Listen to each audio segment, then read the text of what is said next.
Hello student, how are you?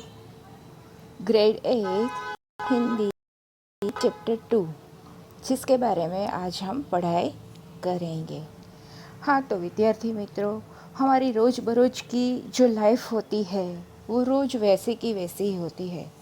जैसे हम ऊब जाते हैं, उसमें कुछ नयापन और कुछ ऐसे चेंजेस लाने के लिए कोई न कोई त्योहार ज़रूर आ जाता है, जिसे हमारी रोज़ बरोज़ की लाइफ में कुछ नयापन मिलता है, जिससे हम खुश हो जाते हैं। इसी तरह से त्योहारों का हमारी लाइफ में बहुत गहरा महत्व है। ऐसा ही एक त्योहार है ईदगाह, जिसके बारे में आज हम पढ़ाई करेंगे। प्रेमचंद रचित ईदगाह, जिसका प्रकार है कहानी, जिसे आज हम पढ़ेंगे। जैसे कि महीना भर रोज़ा रखने के बाद ईद आई है। सब में उत्साह और उमंग है। गांव के लोग ईदगाह जाने की तैयारी कर रहे हैं। ज़्यादा उत्साह बच्चों में है। महमूद, मोहसिन, हामिद, नूरे और शम्मी आदि सभी बालक खुशी से फूले नहीं समा रहे हैं। बड़ों को नमाज में शरीफ होना है और बच्चों को मेले का मज़ा लूटना है। जैसे आपको भी अच्छा लगता है ना मेले में जाने के लिए। हामिद की दादी अमीना के दुख का पार नहीं है। हामिद की न माँ है न बाप है।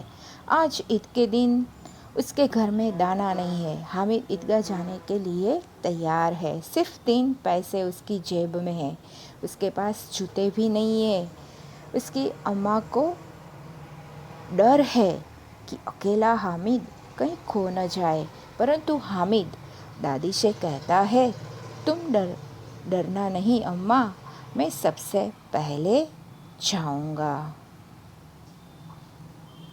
ईदगाह पहुंचकर सभी ने गाँव वालों ने वजू की और सबके साथ नमाज पढ़ी। नमाज ख़त्म होने पर सब लोग एक दूसरे से गले मिले। ईद के मेले में तरह तरह की चीज़ों की दुकानें और मन बहलाव साधन थे। सभी बच्चों ने हिंडोले और चरखी पर बैठने का आनंद लिया। फिर उन्होंने खिलौने खरीदे और मिठाइयाँ खाई। हामिद सबसे अलग है। उसके पास कुल 3 पैसे हैं। इतने महंगे खिलौने वह कैसे खरीदे? ये खिलौने भी ऐसे कि हाथ से छूटे तो चूर चूर हो जाए। ऐसे खिलौने लेकर वह क्या करेगा? वह मिठाई भी नहीं खरीद सकता। उसे चटोरा भी नहीं बनना है। हामिद को एकाएक अपनी दादी का ख्याल आया। दादी के पास चिमटा नहीं है। तवे पर रोटी उतारते समय उनका हाथ जल जाता है। अगर वह चिमटा लेता तो दादी की उंगलियां कभी न जलेगी। ऐसा सोचकर हामिद ने 3 पैसे में चिमटा खरीद लिया। हामिद के हाथ में चिमटा देखकर सभी उसकी हंसी उड़ाने लगे, पर हामिद ने अपने चिमटे की ऐसी बड़ाई की कि सब दंग रह गए। दूसरे लड़कों ने मिट्टी के खिलौने खरीदे थे। चिमटा ऐसा बहादुर शेर था कि उन खिलौनों में से कोई भी उसे जीत नहीं सकता था। मोहसिन पर ऐसा प्रभाव पड़ा कि वह हामिद को चिमटे के बदले में अपना भिश्ती देने के लिए तैयार हो गया। महसूद ने हामिद को दोस्त बनाकर उसे केला खिलाया। हामिद सब के साथ घर लौट आया। उसके हाथ में चिमटा देखकर अमीना चौंक उठी। उसने सोचा कि हामिद के पास सिर्फ 3 पैसे थे। उसका तो हामिद ने चिमटा ले लिया। यह दिन भर भूखा प्यासा रहा होगा। वह बोली, सारे मेले में तुझे और कोई चीज़ नहीं मिली जो यह चिमटा का उठा लेकर आया तू? हामिद ने अपराध भाव से कहा, तुम्हारी उंगलियां तवे से जल जाती थी, इसीलिए मैंने चिमटा लिया। हामिद का उत्तर सुनकर अमीने का क्रोध स्नेह में बदल गया। उसका मन गदगद हो गया। उसके मुंह से हामिद के लिए दुआएं निकलने लगी और आँखों में आंसू बहने लगे।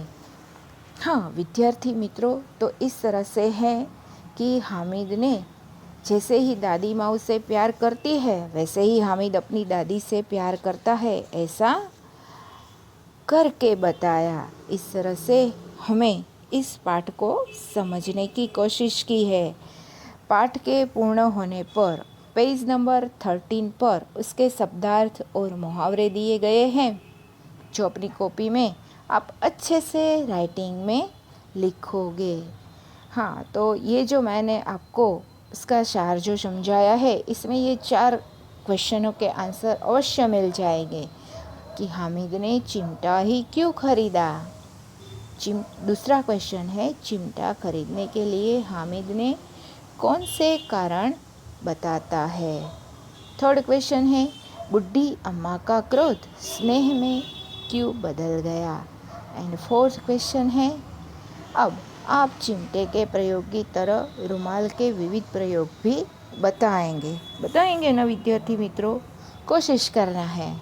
हाँ, और इस कहानी का शीर्षक ईदगाह क्यों रखा गया है, इसके अलावा आप कौन सा शीर्षक देना चाहेंगे और क्यों, ये आपको अपने आप बताना है। ये कहानी पढ़ के इसके बारे में हमें सोचना है।